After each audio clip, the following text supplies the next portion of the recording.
ನಾನು ಗೀತಾ ಭಟ್, ಮಂಡಲ ಆರ್ಟಿಸ್ಟ್. ಸುಮಾರು 10 ವರ್ಷದಿಂದ ಮಂಡಲ ಆರ್ಟ್ನಲ್ಲಿ ನನ್ನನ್ನು ನಾನು ತೊಡಗಿಸ್ಕೊಂಡು ಗೀತಾಸ್ ಆರ್ಟ್ ಗ್ಯಾಲರಿಯನ್ನು ನಡೆಸ್ತಾ ಇದ್ದೇನೆ. ನಾನು ಆರ್ಡರ್ನ ತಗೊಂಡು ಅದನ್ನ ಕಸ್ಟಮೈಸ್ ಮಾಡಿ ಬೇಕಾದ ರೀತಿಯಲ್ಲಿ ರೆಡಿ ಮಾಡಿಕೊಡ್ತೇನೆ. ಮತ್ತೆ ಆನ್ಲೈನ್ ಕ್ಲಾಸಸ್ ಕೂಡ ತಗೊಳ್ತೇನೆ. ಬಿಗಿನರ್ಸ್ಗಳಿಗಾಗಿ ಮಂಡಲ ಆರ್ಟ್ ಅನ್ನು ಹೇಗೆ ರೆಡಿ ಮಾಡಬೇಕು ಮತ್ತೆ ಅದಕ್ಕೆ ಏನೇನು ಮಟೀರಿಯಲ್ಗಳನ್ನು ಬೇಕಾಗುತ್ತೆ ಅನ್ನೋದನ್ನ ಇವತ್ತು ತಿಳಿಸ್ಕೊಡೋ ಸಲುವಾಗಿ ಒಂದು ಟ್ಯುಟೋರಿಯಲ್ನ ರೆಡಿ ಮಾಡ್ತಾ ಇದ್ದೀನಿ. ಮಂಡಲ ಆರ್ಟಿಗೆ ಬೇಕಾಗುವಂಥ ಮಟೀರಿಯಲ್ಗಳು ಕಂಪಸ್, ಪ್ರೊಟ್ರಾಕ್ಟರ್, ಪೆನ್ಸಿಲ್ ಆ್ಯಂಡ್ ಟೂಲ್ಗಳು. ಇದರಲ್ಲಿ ಬೇರೆ ಬೇರೆ ಸೈಜಿನ ಟೂಲ್ಗಳು ಬರುತ್ತೆ. ಎಲ್ಲ ರೀತಿಯಲ್ಲಿ ಇಷ್ಟು ಸೈಜ್ಗಳಲ್ಲಿ ಟೂಲ್ಗಳು ಬರುತ್ತೆ. ಅದನ್ನ ಯೂಸ್ ಮಾಡಿಕೊಂಡು ಆಮೇಲೆ ಮಂಡಲ ಆರ್ಟ್ ಅನ್ನ ಕ್ರಿಯೇಟ್ ಮಾಡೋದು. ಮೊದಲಿಗೆ ನಾನು ಈ ತರ ಪ್ಲೇನ್ MDF ಅನ್ನ ತಗೊಂಡು ಅದನ್ನ ಈ ತರ ಬ್ಲ್ಯಾಕ್ ಜೆಸ್ಸೋನ 2 ಕೋಟನ್ನ ನಾನು ಹಾಕ್ತಾ ಇದ್ದೇನೆ. ಅದಕ್ಕೆ ಜೆಸ್ಸೋನ ನಾನು ಲಿಟಲ್ ಬರ್ಡಿ ಜೆಸ್ಸೋ ಅಥವಾ ಮೌಂಟ್ ಮಾರ್ಟೆ ಎಲ್ಲ ಯೂಸ್ ಮಾಡ್ತಾ ಇದ್ದೇನೆ. ಅದನ್ನ 2 ಲೇಯರ್ ಹಚ್ಕೊಂಡು ಕಂಪ್ಲೀಟ್ ಆಗಿ ಒಣಗೋಕೆ ಮಿನಿಮಮ್ 2 ರಿಂದ 3 ತಾಸು ಬಿಡ್ತೀನಿ. ಬಿಟ್ಟಾದ್ಮೇಲೆ ಅದ್ರ ಮೇಲೆ ನಾನು ಪ್ರೊಟ್ರಾಕ್ಟರ್ ಮತ್ತೆ ಕಂಪಸ್ ಅನ್ನ ಯೂಸ್ ಮಾಡಿಕೊಂಡು ಮಾರ್ಕಿಂಗ್ ಎಲ್ಲ ಮಾಡ್ಕೊಳ್ತೀನಿ. ಮಾರ್ಕಿಂಗ್ ಅಲ್ಲಿ ನಾವು ಯಾವ ರೀತಿ ಬೇಕಾದ್ರೂ ಮಾಡ್ಕೋಬಹುದು. ಅಂದ್ರೆ 10 ಡಿಗ್ರಿ ಇರ್ಬೋದು, 15 ಡಿಗ್ರಿ ಇರ್ಬೋದು, ಅಥವಾ 20 ಡಿಗ್ರಿ ಇರ್ಬೋದು. ನಾವು ಬೋರ್ಡಿನ ಸೈಜ್ ಮೇಲೆ ನಮಗೆ ಬೇಕಾಗಿರೋ ರೀತಿಯಲ್ಲಿ ನಾವು ಮಾರ್ಕಿಂಗ್ ಅನ್ನ ಮಾಡಿಕೊಂಡು ಗ್ರಿಡ್ ಲೈನ್ ಅನ್ನ ರೆಡಿ ಮಾಡ್ಕೋಬೇಕು. ಅದಕ್ಕೆ ನಾನು ಮಾರ್ಕ್ ಮಾಡ್ಕೊಳ್ತಾ ಇದ್ದೀನಿ.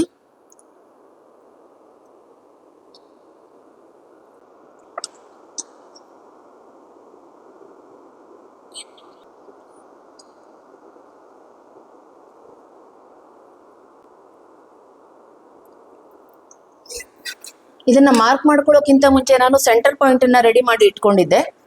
ಈಗ ಸ್ಕೇಲ್ನ ಸಹಾಯದಿಂದ ಸೆಂಟರ್ ಪಾಯಿಂಟ್ ಇಂದ ಮಾರ್ಕ್ ಮಾಡ್ಕೊಂಡಿರೋ ಮಾರ್ಕಿನ ಮೇಲೆ ಸೆಂಟರ್ ಇಂದ ಹೀಗೆ ಲೈನ್ ಅನ್ನ ಎಳ್ಕೊಂಡು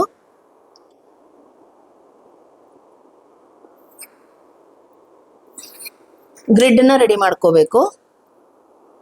ಗ್ರಿಡ್ ಅನ್ನ ಮತ್ತೆ ಗ್ರಿಡ್ ಮಾಡ್ಕೊಳ್ಳೋಕೆ ಮತ್ತೆ ಮಾರ್ಕ್ ಮಾಡ್ಕೊಳ್ಳೋಕೆ ನಾನು ಇಲ್ಲಿ ವೈಟ್ ಚಾರ್ಕೋಲ್ ಪೆನ್ಸಿಲ್ ಅನ್ನ ಯೂಸ್ ಮಾಡ್ತಾ ಇದ್ದೀನಿ. ಯಾಕೆಂದ್ರೆ ನಾವು ಆಮೇಲೆ ಪೇಂಟಿಂಗ್ ಎಲ್ಲ ಮುಗಿದ ಮೇಲೆ ಗ್ರಿಡ್ ಲೈನ್ ಅನ್ನ ನಾವು ಆರಾಮಾಗಿ ವೆಟ್ ವೈಪಿಂದ ಎರೇಸ್ ಮಾಡ್ಕೋಬಹುದು. ಇಲ್ಲಾಂದ್ರೆ ನಾವು ಪೆನ್ಸಿಲ್ ಅಥವಾ ಬೇರೆ ಯಾವ್ದಾದ್ರು ನಾರ್ಮಲ್ ಪೆನ್ಸಿಲ್ ಇಲ್ಲ ಬೇರೆ ಯಾವ್ದಾದ್ರು ಯೂಸ್ ಮಾಡ್ಕೊಂಡ್ರೆ ಲಾಸ್ಟ್ ಅಲ್ಲಿ ಮಾರ್ಕಿಂಗ್ ಅನ್ನ ಎರೇಸ್ ಮಾಡೋಕೆ ತುಂಬಾ ಕಷ್ಟ ಆಗುತ್ತೆ. ನಾನಿಲ್ಲಿ 15 ಡಿಗ್ರಿಗೆ ಮಾರ್ಕಿಂಗ್ ಅನ್ನ ಮಾಡ್ಕೊಂಡಿದ್ದೀನಿ. ನಾನಿವಾಗ ರೆಡಿ ಮಾಡ್ತಿರೋದು 12 ಇಂಚ್ ಬೋರ್ಡ್ ಸಣ್ಣ ಇದ್ದಷ್ಟು ನಾವು ಕಂಪಾಸ್ ಅಲ್ಲಿ ಮಾರ್ಕಿಂಗಿನ ನಂಬರ್ನ ಜಾಸ್ತಿ ಮಾಡ್ಕೊಂಡ್ರೆ ಒಳ್ಳೇದಾಗುತ್ತೆ.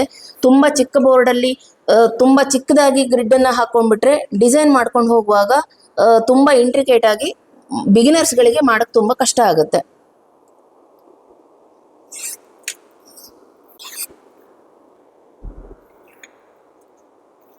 ಆಲ್ಮೋಸ್ಟ್ ಗ್ರಿಡ್ ಕಂಪ್ಲೀಟ್ ಆಗ್ತಾ ಇದೆ. ಇದನ್ನ ನಾವು ಪೇಂಟ್ ಪೂರ್ತಿ ಒಣಗಿದ ಮೇಲೆ ಗ್ರಿಡ್ ಹಾಕೊಂಡ್ರೆ ಒಳ್ಳೇದಾಗುತ್ತೆ. ಇಲ್ಲ ಅಂದ್ರೆ ಅದು ಜೆಸ್ಸೋ ಅಪ್ಲೈ ಮಾಡಿರೋದ್ರ ಮೇಲೆ ಅದು ವೆಟ್ಟಿತ್ತು ಅಂತಾದ್ರೆ ಅದು ಪೆನ್ಸಿಲಿನ ಮಾರ್ಕು ಅದ್ರ ಮೇಲೆ ಬೋರ್ಡ್ ಮೇಲೆ ಉಳ್ಕೊಂಡ್ಬಿಡುತ್ತೆ.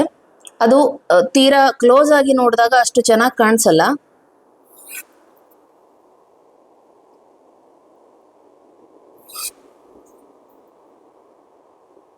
ಸೊ ಇವಾಗ ನಮ್ದು ಮಂಡಲ ಗ್ರಿಡ್ ರೆಡಿ ಆಗಿದೆ.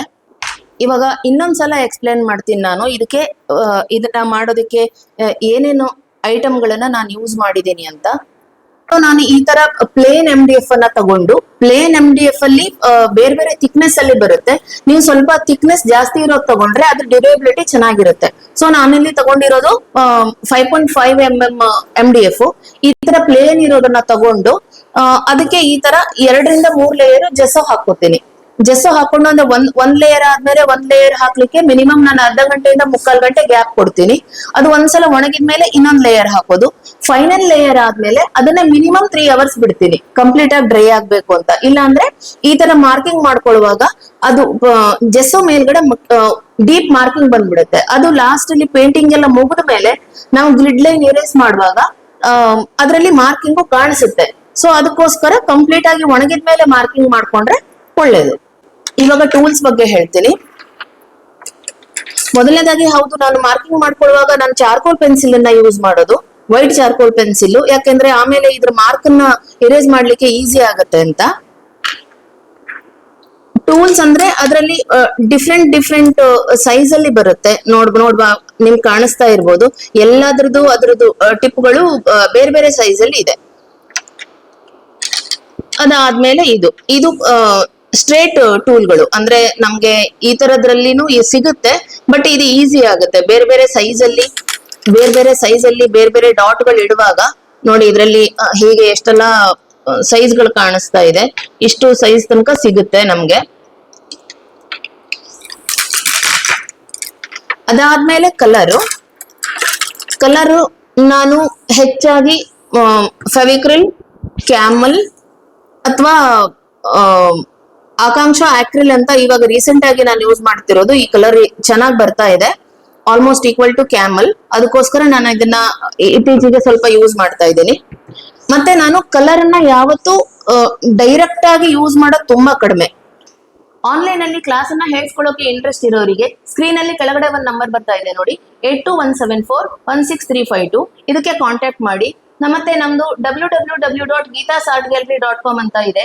ಅಂದ್ರೆ ನಾವು ಒಕೇಶನಲಿ ಯಾವ ತರದ್ ಬೇಕು ಅದನ್ನ ಕಸ್ಟಮೈಸ್ ಮಾಡಿ ಪೇಂಟಿಂಗ್ ಅನ್ನ ರೆಡಿ ಮಾಡ್ಕೊಡ್ತೀನಿ.